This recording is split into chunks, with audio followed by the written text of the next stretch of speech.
Hi everybody, this is Alchemist2 and I'm back again with another book review. I just recently finished Coelho's Devil and Miss Prym, and this book was actually, according to the insert on the inside,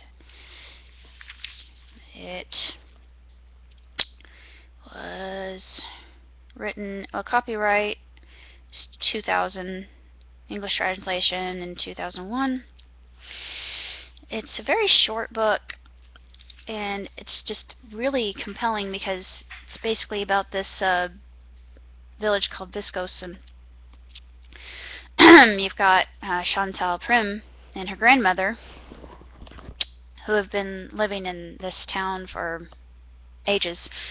And of course the grandmother, she has seen more and has more wisdom than Chantal does. Chantal is more of a naive character, very starry-eyed and starstruck, and she wants fame and fortune, and she for her hospitality she comes across as a bit of prostitute, because she will sleep with people that come into the village, especially very handsome men who come into the tavern and whatnot, in hopes of gaining that kind of notoriety and fame.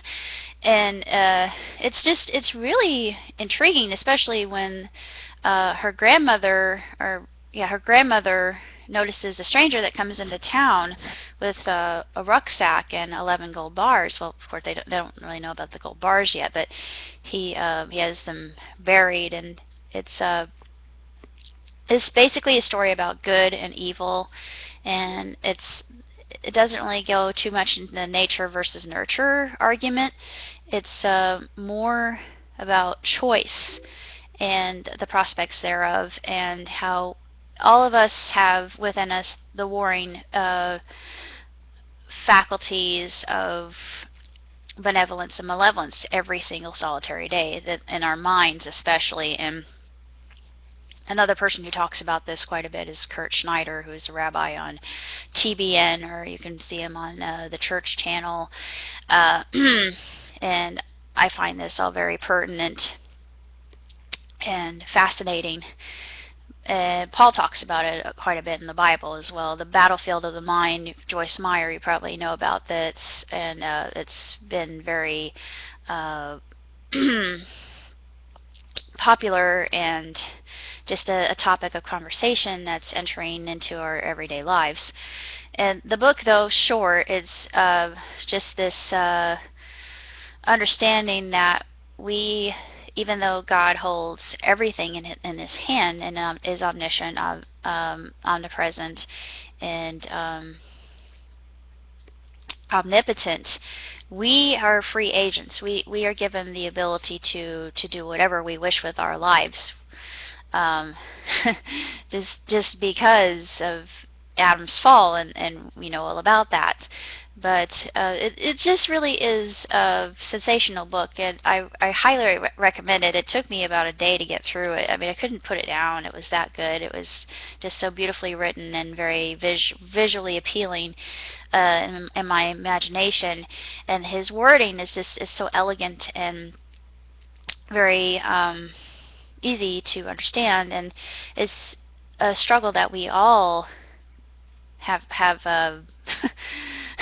have dealt with, and we could all relate. I mean, even those of us who consider ourselves good, I mean, very good by nature, and even the goody two-shoes, I would say, would definitely relate to this. It's a constant struggle, and you have to make the decision, and it's like Ray Braden says, it's that very thin moment between the thought actually coming to fruition and being brought into manifestation, that there is either a positive or a negative context to that thought. And the same thing goes for dreams.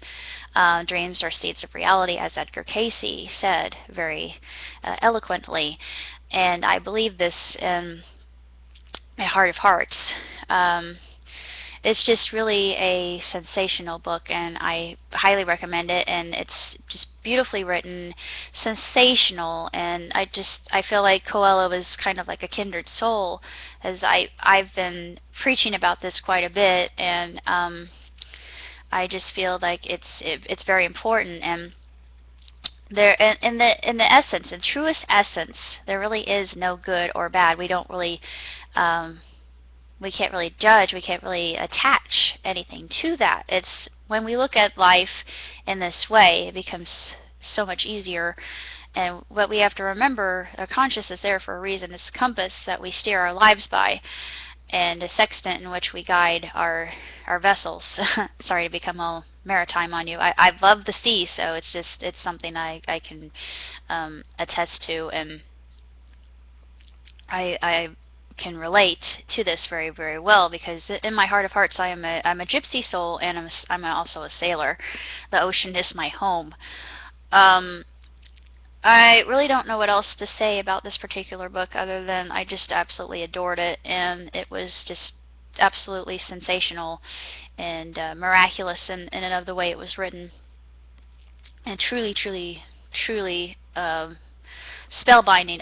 I was just completely transfixed by it, and it's something that you will not regret reading. And his speaking of choice is so important. It is the most central idea of the book in and of itself, and just his attitude is just so contagious. I think I see life that way. I try not to put too much credence in, well, if I put this particular thought to it, then I give it that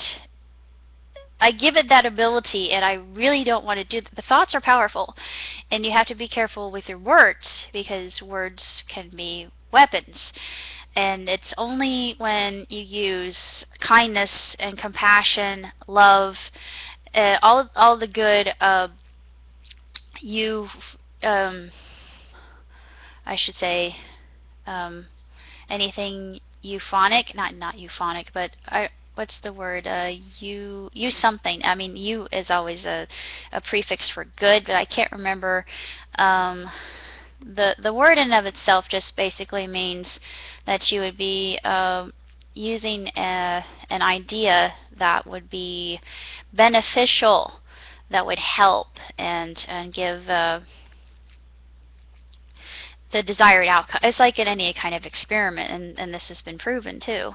Any kind of experiment would give this kind of result, because you placed it there and it comes to fruition. And there's just so much weight to that it's very difficult for me to explain, but to me it's logic. It's very logical, it's very rational, and you would feel like this would be the effect.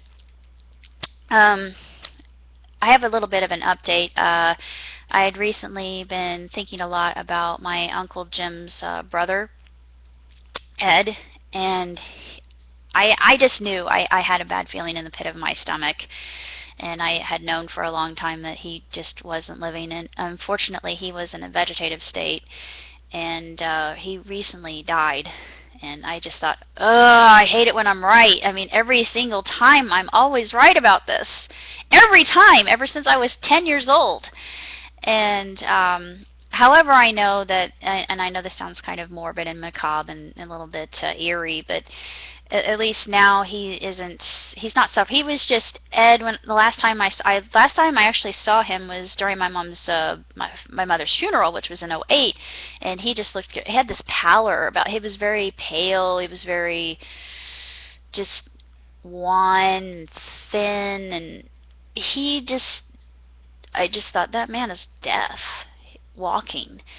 And I hated that thought in my head. I thought, oh my Lord, this is such a negative thought for me. Why would I think that? But in my heart of hearts, I knew it wasn't me.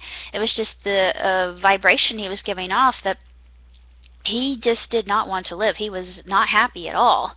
And he had diabetes. He had a plethora of problems, and fortunately he doesn't have those anymore. But my mom's side of the family, this is the Copeland-Demlo side, they've been having a lot of tragedy recently, especially my cousin. She's been through this horrible, horrible divorce, and this now recently with Ed's death, and I thought, just can't catch a break. I'm asking for good vibrations from all of you, and please keep them in your thoughts and prayers, and keep me in your thoughts and prayers, because I'm going through a kind of a transitional stage in my life, and I'm hoping that by October I can get a promotion. I'm hoping. I'm thinking about sticking with my company at least for 2 years. 2 years tops, unless I find something better, which I highly doubt, because I'm making pretty good money. I know that sounds like I'm greedy. I'm not, but so far everything's going well, and I'm hoping that somebody will take notice of my talent, and I know it will happen. I just have to be positive, and things are going to turn out okay. So all is well in the world, and I couldn't be happier. And that's basically all I have to say about this update. So until next time, live long, prosper. Ciao tutti!